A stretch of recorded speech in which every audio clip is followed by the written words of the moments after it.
नमस्कार. श्री शिव महापुराण रुद्र संहिता सतीखंड अध्याय क्रमांक 14.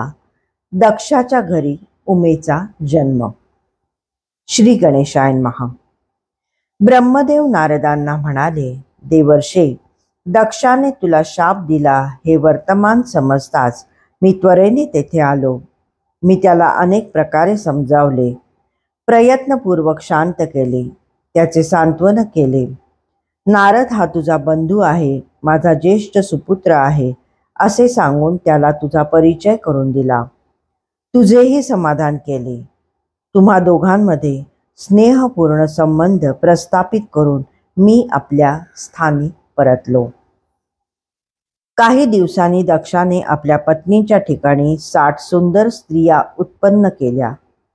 त्यापैकी 10 कन्या धर्माला, 13 कश्यपांना, 27 चंद्राला, भूत, बहुपुत्र, अंगिरस, कुशाश्व यांना प्रत्येकी 2-2 व उर्वरित 4 कन्या ताक्षराला म्हणजे अरिष्ट नेमीला दिल्या.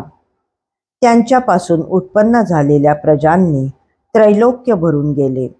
काही विद्वान शिवादेवीला म्हणजे सतीला दक्षाची ज्येष्ठ कन्या मानतात, कोणी तिला मधली तर कोणी कनिष्ठ कन्या मानतात.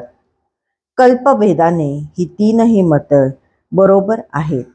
असो, कन्या आणि पुत्रांची उत्पत्ती केल्यानंतर दक्षाने व त्याच्या पत्नीने मनोमन जगदंबेचे ध्यान केले. तिची अनेक प्रकारे भावपूर्ण स्तुती केली.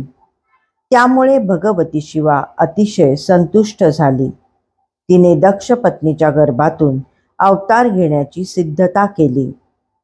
यथावकाश अस्किनी दक्ष पत्नी गरोदर राहिली. यावेळी आपल्या पोटी साक्षात भगवतीच अवतार घेणार आहे या भावनेने तिचे मन फारच प्रसन्न झाले होते. तिचे स्वरूप उज्ज्वल आणि मंगलमय दिसू लागले. दक्षाने आपल्या कुलसंप्रदायाला अनुसरून पुसंवनादिक सर्व संस्कार आनंदाने आणि उत्साहाने केले. त्या समयी ब्राह्मणांना अपार दानधर्म केला. त्या संस्कार अनुष्ठानांच्या वेळी विष्णू आदी सर्व देवता प्रसन्नतेने उपस्थित होत्या. त्यांनी दक्ष पत्नीच्या उदरातील गर्भरूपिणी जगदंबेची अपार स्तुती केली.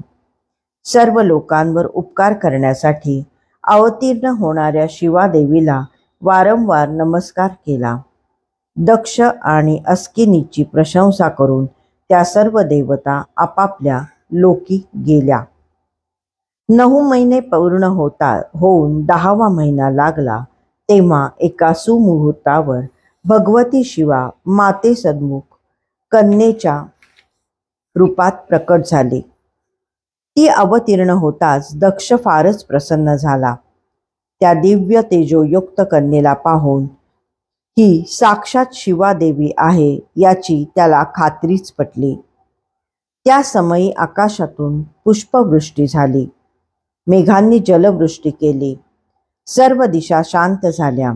देवांनी आकाशात गर्दी केली. मंगलवाद्यांचा गजर केला. शाळात अग्नी प्रज्वलित झाले आणि संपूर्ण सृष्टी आनंदाने बहरून गेली. दक्षाने तिला नमस्कार केला.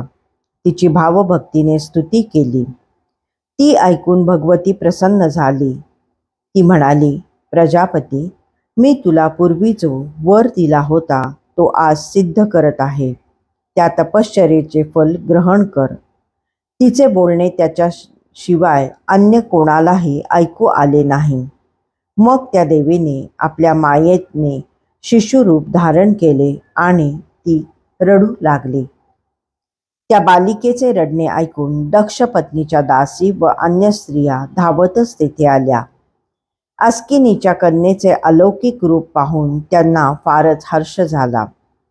नगरातील लोकांनी मोठा उत्सव केला. ते गाणी म्हणू लागले, वाद्ये वाजवू लागले. सर्वत्र आनंदाचे, उत्साहाचे व मांगल्याचे वातावरण निर्माण झाले.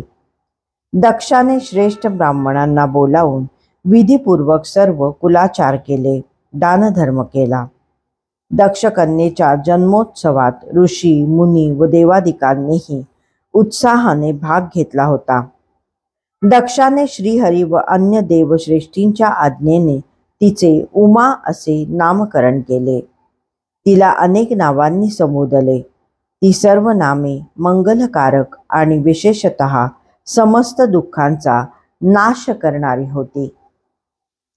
दक्ष आणि अस्किनी या दोघांनी उमेचे अतिशय उत्तम रीतीने पालन केले. ती शुक्ल पक्षातील चंद्रासमान लहानाची मोठी होऊ लागली. आपल्या सद्गुणांनी सगळ्यांनाच आल्हाद देऊ लागली.